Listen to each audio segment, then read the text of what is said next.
And then will we start on the floor? Yes. Okay. Well, actually, we're going to start on our hands and knees.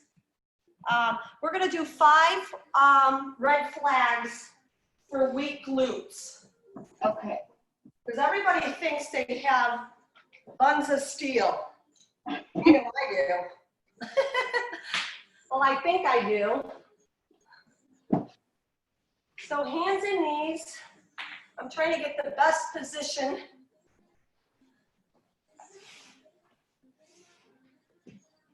Hands and knees. So what I always say is when you're on your knees, your hips are stacked. And then you're going to come over and your hands are going to come right underneath your shoulders. And you got equal distribution of weight on your hands and knees. Now what you're going to do is extend a leg straight out.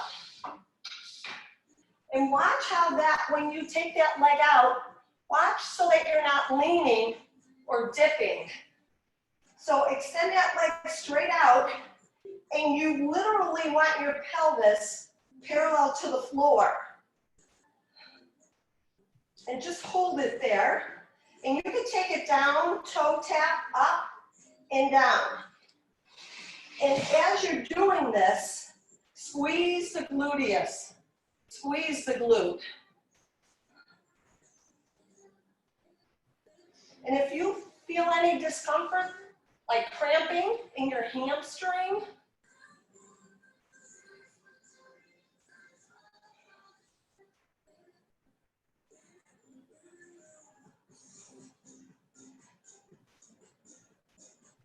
and then we're going to bring that knee back down, sit it back, child's pose, and back to the quadruped position. Core's nice and tight, extend the opposite leg. And if you notice any kind of shifting with your stabilized leg, there's a weakness in your glutes as soon as you start lifting. So try to be mindful of that. And what we're working on is glute activation and weakness to try to get it to fire up and be strong. So extend that leg straight out and just hold. Make sure that pelvis, not the floor, but it's parallel to the floor. And you're going to take the toe down and up and squeeze the glute.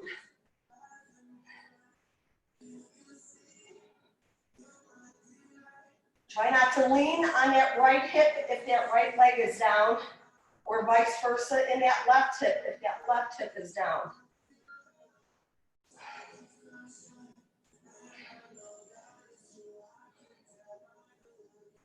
Now I'm finding I'm leaning into that right hip, so I'm going to take it back down. I'm going to stretch it back out because I know one side, one of my legs is always stronger than my other leg. So I'm going to take it back up, and I'm going to try that again. Extend that leg straight out. I want to be mindful that I'm squared up and up and down. It's not a high lip. It's the legs parallel to the floor. And as I'm lifting, I'm squeezing.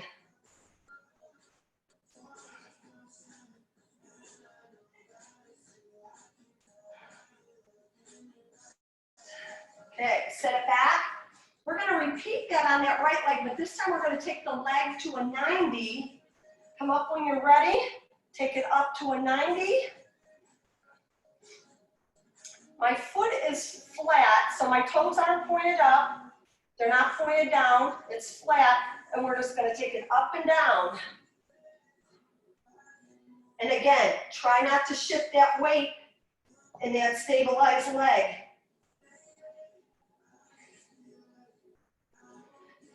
You should be feeling this in your glute right now. My leg is shaking. It's like, ah. We're doing 10 of these and bringing it down back to that child's pose.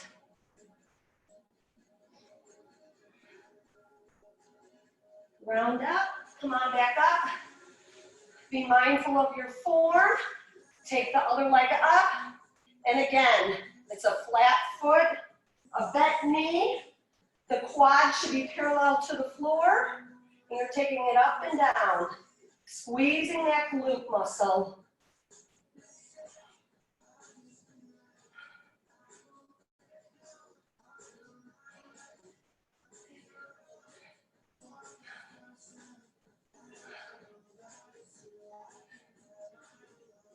Ten of these, and set it back.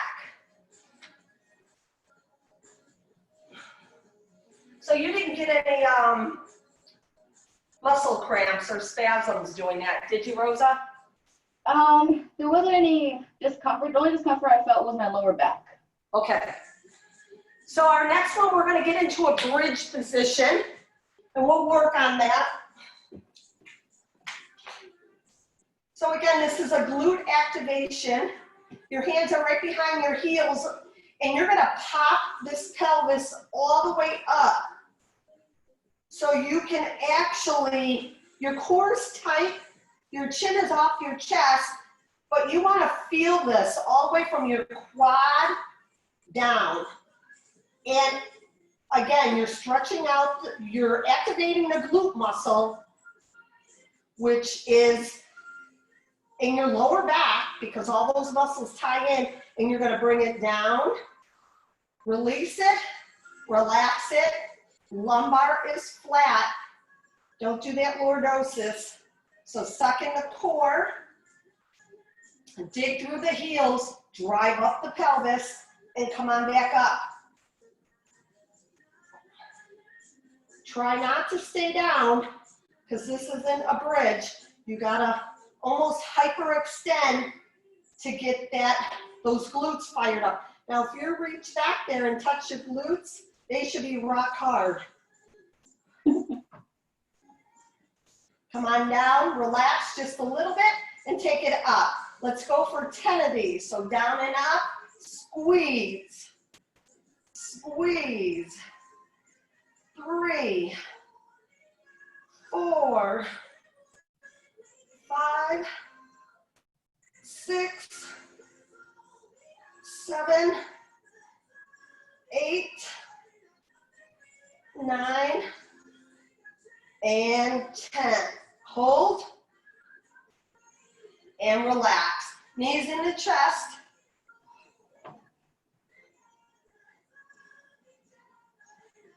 We'll see if one side's stronger than the other. We're going to go back into that bridge. Get it up, get comfortable.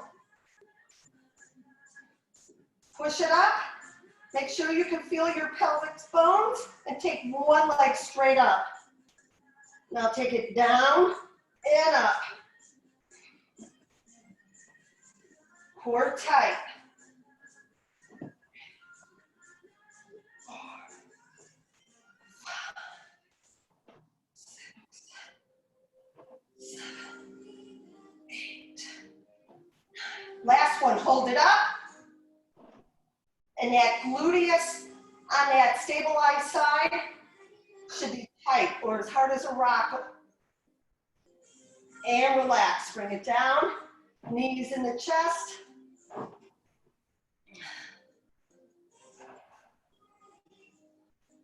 Feet back down. Last time in the bridge. Take it up. Other leg's gonna go straight up. And make sure those hips are squared. You're not leaning into that side that's stationary. Taking it down and up for 10, 9, 8, 7, 6, 5, 4, 3, 2, 1. Hold.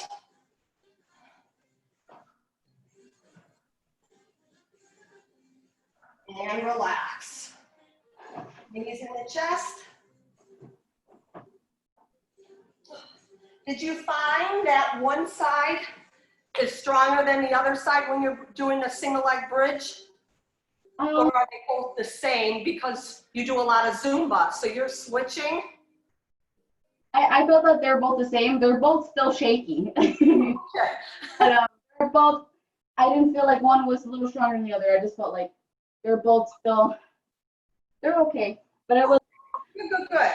toughest was like the one leg, like you said. I was like, oh my God, can I do this? It was good though.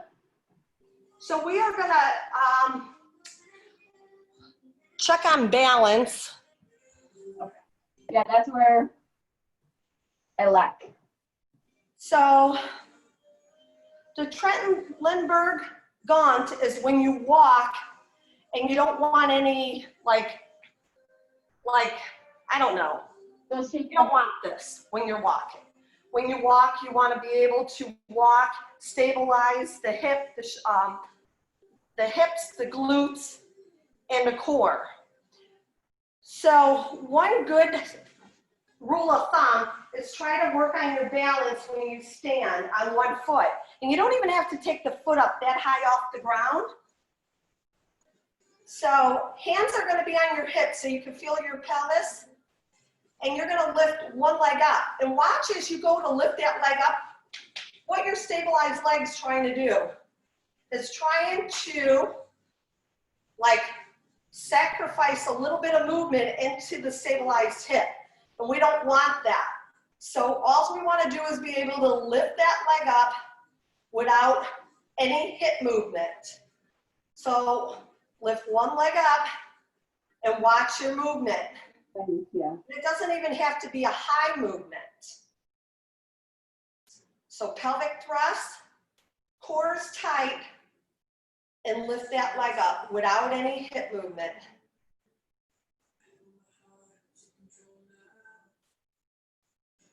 And relax, and take the other foot up. And relax the other foot. Oop.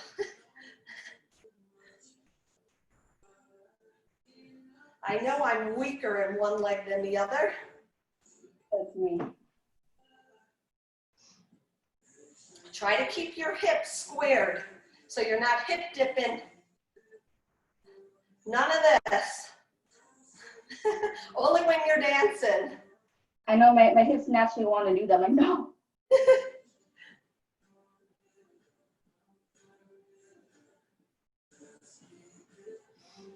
All right. So a nice little stretch for this back is we're going to come back down onto the floor because we know which leg is weaker than the other. And we're just going to sideline all the way down. And even your head's going to come down. And try to make sure your hips are squared. So put your fingertips on your pelvic bone. Your one leg is bent, almost to a 90. Core is tight. And you're just going to lift that top leg up and bend at the knee and bring it forward and just stretch it out. So it's almost got a 90 there. And then as you lift it back up, take it behind your body. But make sure you're not falling back with your body, with that leg. You still want to stay square. Now your leg, top leg is extended behind you. Point that toe down and lift the heel up a little bit higher. And let me know when you feel this, or if you feel this in your low back. I feel it. This will help that. This is a Tfl stretch.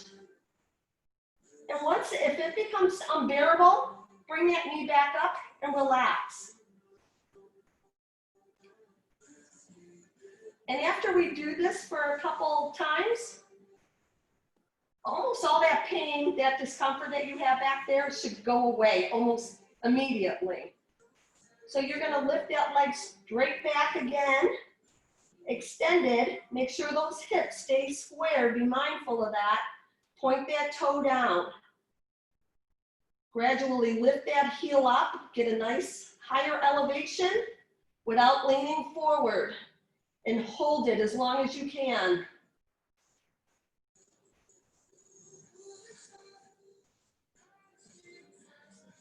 And breathe.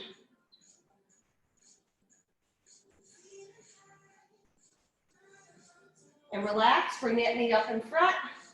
We're gonna do that one more time.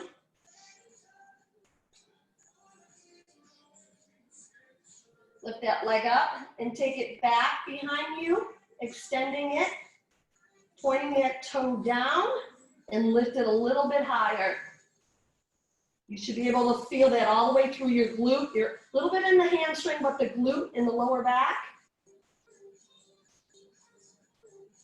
And watch your form. Make sure you're not leaning too far forward or too far back.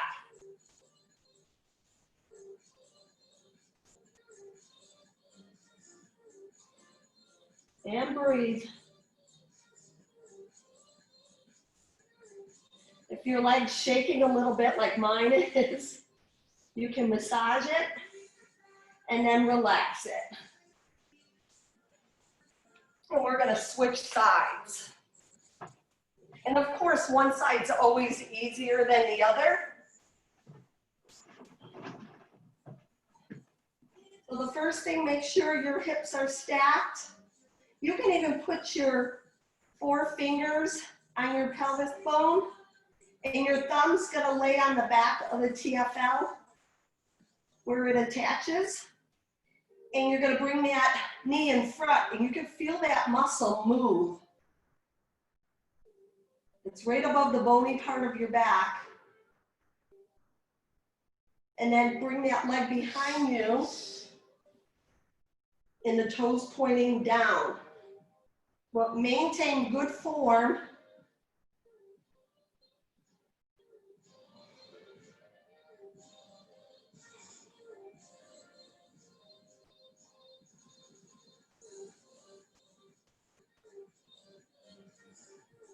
And bring that knee in front, stretch it out.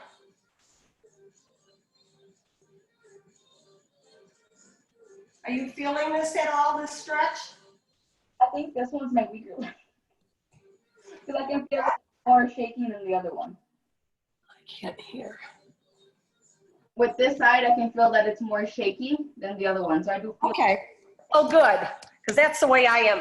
Like, I think everybody has a tighter side and a weaker side. Yeah. So yet again, get hips stacked, knees up in front, extend that leg behind you, and toes down.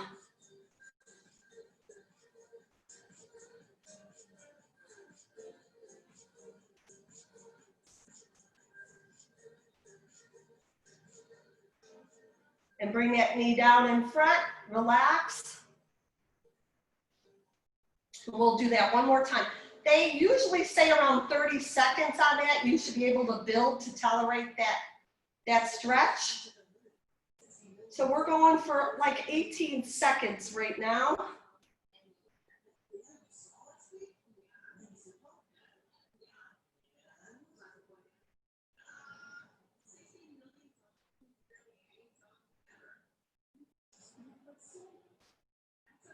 And relax.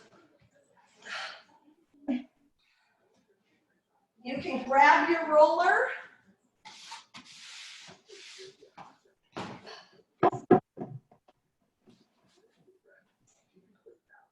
Do you do a lot of rolling? It's so bad, but I know it's stretching and rolling is so good for you, but I just don't do it. Find the time? Not even like I have time. I just don't do it, and I know I should, but it's almost like okay, then do it, Rosa. You know? Yeah. No, I hear ya. All right. One stretch that's really good. In fact, let's start on our ankle. So place the roller right behind your ankle. Your calcaneus is your heel.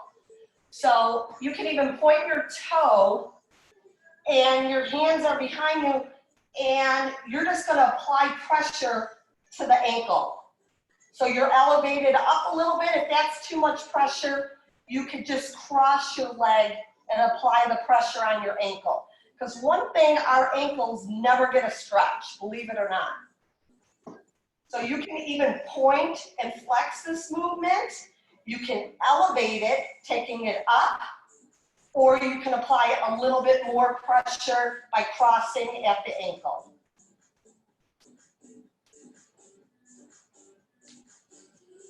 And this should feel really good, even if you rotate the bottom foot at the ankle as you're doing this. And of course, the amount of pressure you apply is up to you. So if this hurts with this much pressure, take that top foot off. And that's one thing, we give it the pressure and the pain. And it's the muscle that needs to be worked out. So change legs. Right behind the calcaneus, the heel. Point the toe, you can flex it. You can elevate by lifting up the booty off the floor. Rotate that ankle.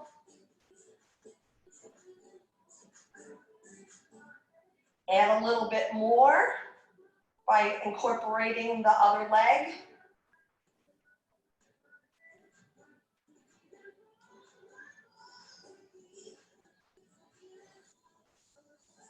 Okay. Now let's take it up to those calves. You can lay back doing this by crossing one leg over two in little movement, little rolling, or like I like to come on up and take my pressure up a little bit more. Now again, single leg or apply a little bit more. And again, you can internally rotate and externally rotate. With one leg, you can even take both legs and join them together. I like to focus on one leg to find out, to make that leg like 100%.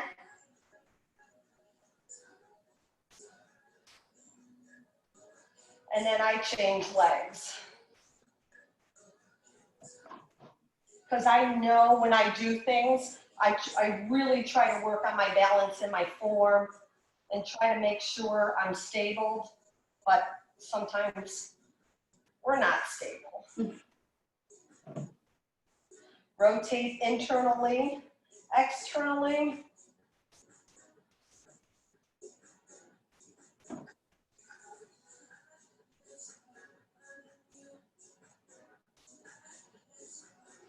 Does that feel good? Yeah, I remember when I would do this, it's painful, but it feels it feels good. Definitely the calves. Well, good. Well, let's take it up now under the hamstrings. And honestly, the best way to get a good hamstring stretch, I don't know if you have a chair by you. Yeah.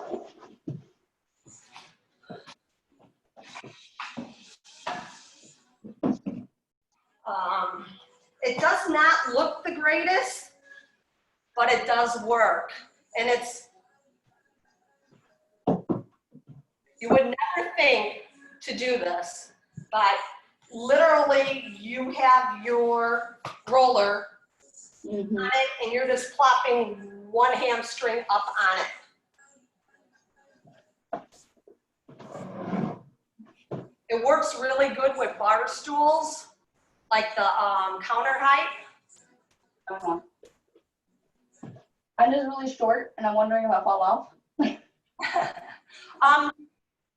Turn around so that, try your other leg so that you can hang on to the back of your chair.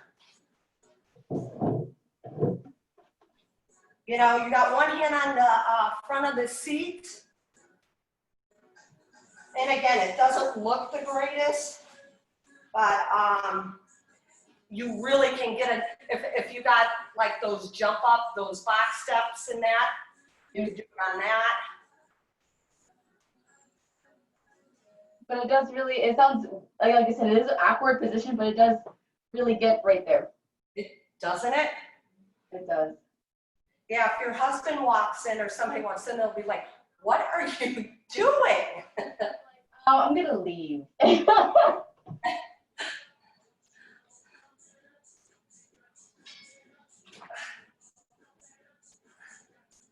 And then whenever you're ready, you can change sides. And I know one side always feels. So you can apply as much weight on this as you can.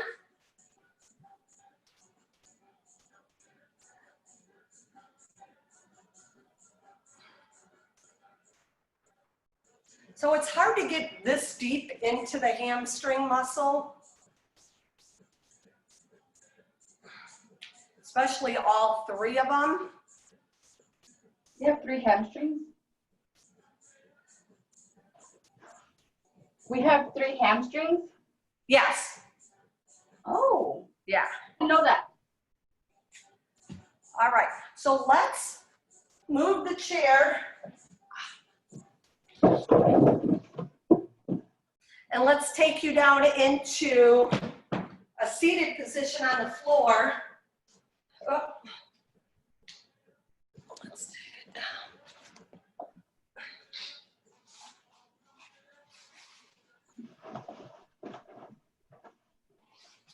This works a little bit on balance in that.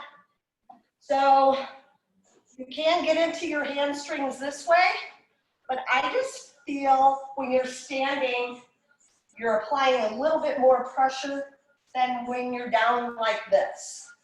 Yeah. Let's get into the gluteus. Single leg roll. So one knee's bent, the other one's fully extended.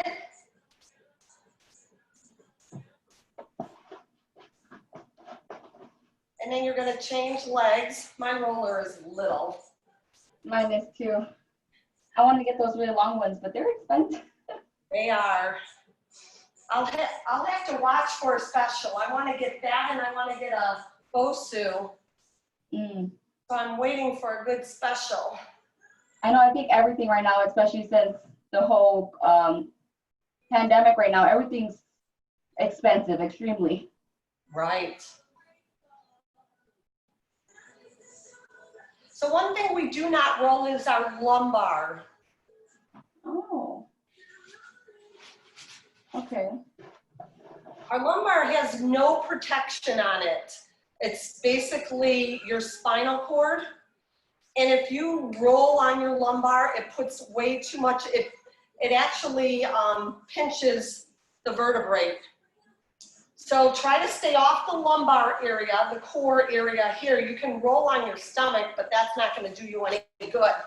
But one place we can roll is the upper back. So that's your shoulders, your scapula area. And this should feel really good. Your arms can come straight up or down. You're back into that bridge work. And if you want to get deeper into that, bridge up, all the way up. Activate those glutes again. Relax the neck and the head.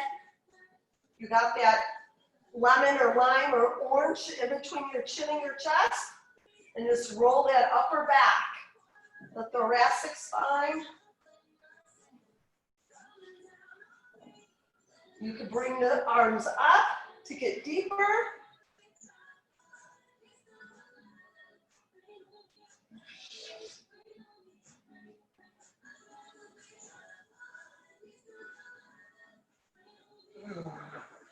How does that feel? That feels really good. I even heard some popping in my back. I was like, what? Like cracking my back.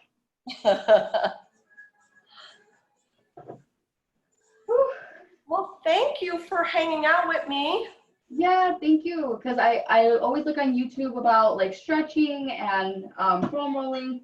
And even though it feels good, I sometimes like I didn't know about the lumbar area.